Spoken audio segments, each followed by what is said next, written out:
got so much fucking design on right now. Bring it down, bring it back, make it clap. I got 3 whole thoughts, I'm a block, bitches on my line, and you know. Halo, perkenalkan, nama saya Nuratri Pangastuti dengan NPM 243700053 dengan mata kuliah Perkembangan Anak dan Remaja yang diampu oleh dosen Bapak Junaidi MC Psikologi. Di sini saya mengambil judul Perkembangan Kognitif pada Anak yang Terkena Down Syndrome.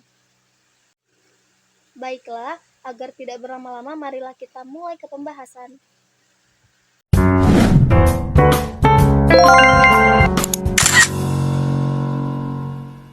Perkembangan kognitif anak dengan Down syndrome sering dikaitkan dengan keterlambatan perkembangan intelektual dan pemrosesan informasi.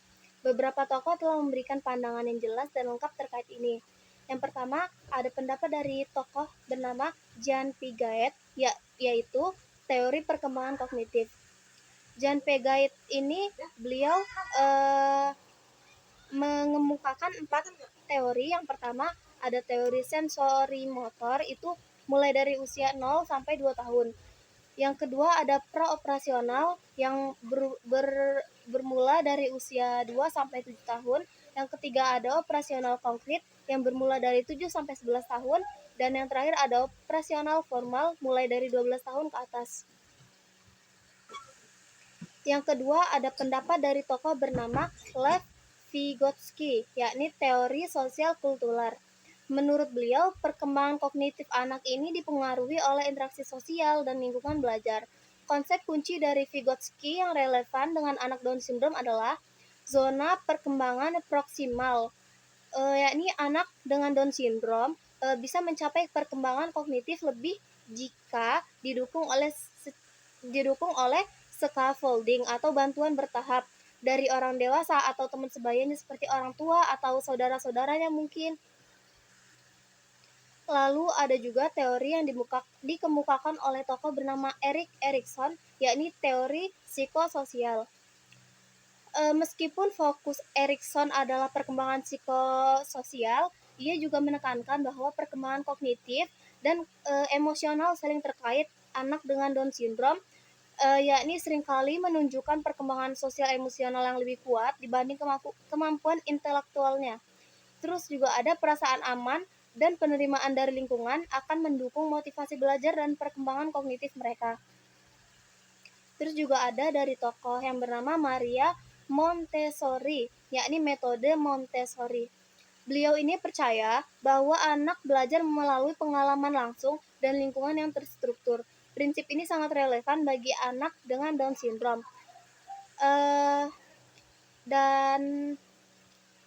Anak Down syndrome ini memiliki ciri fisik yang menonjol.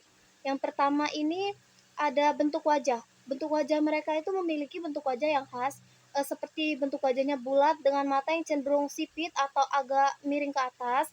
Lalu juga ada ukuran kepala yang agak kecil dan leher pendek. Lalu hidung datar dan kecil, lidah cenderung lebih besar atau menjulur keluar ketika rongga mulut kecil, seperti dia mingkem ya bahasanya, mereka tuh jarang mingkem gitu. Lalu juga ada tangan dan kaki lebih pendek dan telapak tangan lebar serta garis tangan melintang atau garis simian. Lalu juga ada tonus otot lemah atau hipotonia menyebabkan keterlambatan dalam perkembangan motorik kasar seperti duduk dan berjalan. Maka dari itu, anak yang memiliki Down syndrome ini, mereka lebih memiliki keterlambatan perkembangan seperti mereka ingin duduk atau mereka berjalan. Mereka tidak sama seperti anak normal pada umumnya. Lalu juga ada jari-jari tangan mereka pendek, seringkali jari kelingking melengkung ke dalam. Mereka itu memiliki mungkin yang dinamakan sebagai ketidaksimetrisan dalam tubuhnya. Lalu juga ada telinga kecil yang kadang berbentuk tidak biasa. Lalu ada pula ciri kognitifnya.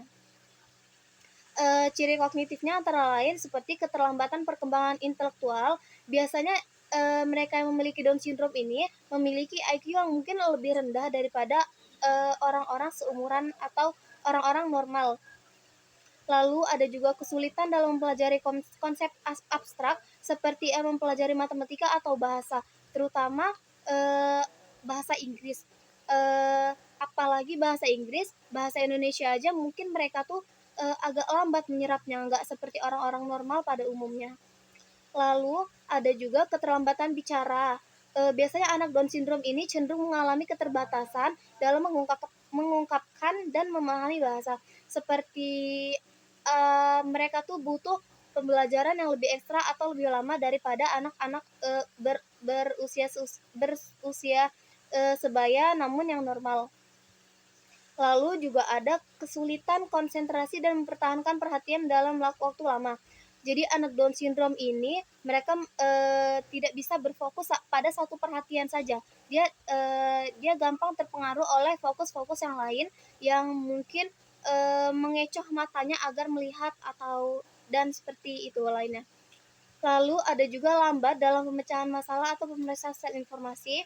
Seperti yang saya katakan tadi, mereka itu memiliki keterbatasan berpikir atau keterlambatan dalam berpikir, tidak sama seperti orang normal pada umumnya. Lalu di sini juga ada ciri perilakunya. Anak yang memiliki Down syndrome ini memiliki ciri perilaku sosial emosial yang kuat.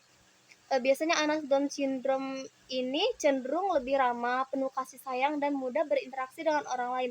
Mungkin mereka juga tidak kuat memiliki rasa malu ataupun rasa tidak enak karena mereka tuh lebih berbeda daripada anak-anak normal. Lalu juga ada perilaku adaptif terbatas, seperti mereka mungkin kesulitan dalam mengembangkan pengembangan mandiri dalam aktivitas sehari-hari. Jadi mereka tuh lebih harus membutuhkan seseorang yang ikut andil dalam kehidupannya atau kegiatannya sehari-hari. Lalu ada juga kemampuan imitasi tinggi, seperti mereka belajar dengan meniru perilaku orang lain. Jadi anak Down syndrome ini dia lebih cepat meniru orang lain. Dia gampang meniru orang lain dan sebagainya. Lalu di sini juga ada memerlukan rutinitas. Anak yang Down syndrome ini sering merasa lebih nyaman dengan jadwal dan lingkungan yang konsisten. Jadi mungkin bagi para orang tua atau saudara-saudara yang memiliki anak yang memiliki Down syndrome ini harus memiliki kehidupan yang lebih konsisten, lebih bisa mengatur anak ini menjadi anak ini bisa bertumbuh dengan dengan nyaman dan dengan baik. Lalu anak yang memiliki Down syndrome ini dia lebih cenderung gampang frustasi juga atau perilaku keras kepala jika menghadapi kesulitan. Dia menjadi lebih gampang tantrum. Tantrumnya itu bukan tantrum yang biasa. Lalu di sini juga ada ciri kesehatan dari anak yang memiliki Down syndrome. Yang pertama ada rentan terhadap masalah kesehatan seperti penyakit jantung bawaan. Biasanya anak Down syndrome ini dari lahirnya itu dia memiliki penyakit bawaan seperti penyakit jantung, dan juga dia juga memiliki gangguan dalam pendengaran dan penglihatannya.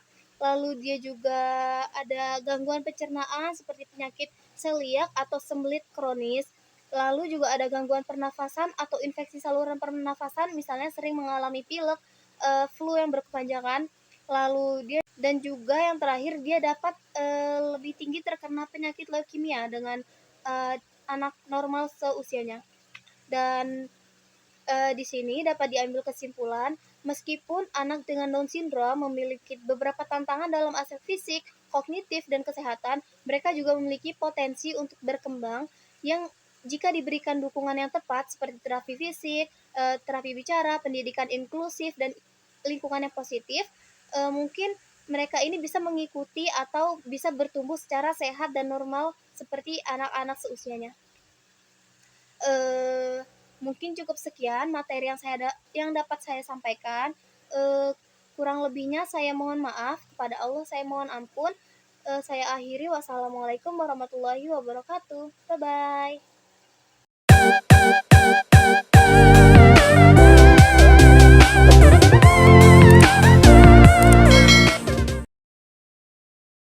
Cause out the door, and your pockets can find us no more. It's just you and me, and there's nothing I can do. I'm stuck with you, stuck with you, stuck with you.